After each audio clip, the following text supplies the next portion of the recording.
أنا دولي عسوم هي أكو عسوم واحد عسوم تمضح ذلك أسرة رئيس محل وعسوم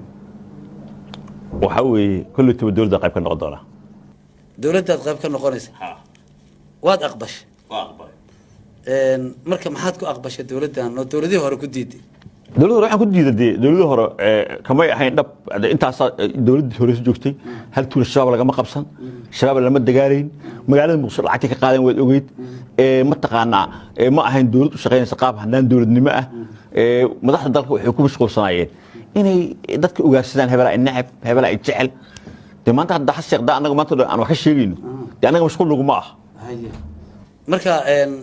حسن الشيخ ولقى بحكي شيء جرتيه مر والبا هذا ولقى مسؤول ما هين ورث نيو شقاء حد لي أنا شقاء حل بكاء قانا أنا دائما مدحون حشق غير هذا نيو وسير بنكسينيا مرة هذا وحكي لي إيش دولة إماريد ما قانو أنا أفضل حوبرت أنا وحبرت إنتلجنسي أنا شغال على قانون وحلا كنت تروسم كو شغال سردون ها سردون كسكو بجرو كو سردون كدروغada ka shaqeey ma kan ka shaqeey criminal ka baa oo adin di hada meeshan ay dad agaagis isku dilayaan shaqadeeda ma aha ani waxaan bartay xilada counter terrorism la dagaalanka argagixisada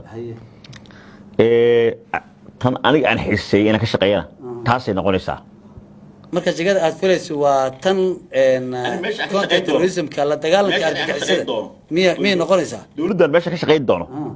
qaybta aniga aan shay aniga aan jeclahay waa la dagaalanka argagixisada waa laga aqbalay arrinkaasi waa dhag goorma lagu dhawaaqayaa marka adigu arrinta farsamay galaysaa haye laakiin ana taqasuskayga waa counter terrorism marka hadda horan iyo u noqon maysid may horan ma noqonayo waayahay afkii maaragtay wax barta kullaba furriyahan nuxnuxsidaar Soomaa waxaa lagu yaqaan nin hadla oo YouTube-yada ka hadla oo Facebook-yada ka hadla lagu yaqaanay shaqadaasi ma u maleynaysaa inaad iska joojin karaysid niyo wata dhaqaalaha aan ka helo social media runta ku sheegaya dawlad ka helimayo laakiin muddadan hadda nimanka ayaga ah dadkii maadaama la baaba'ayo oo maalin kasta dadku ay dhibaato tahay inta soo shaqeystay waxaan rabaa adliist uga 2 sanadood ya arrimahaas wixii aan wax ka qaban karo ya iyo aqoonteeda inaan ka faa'iideeyo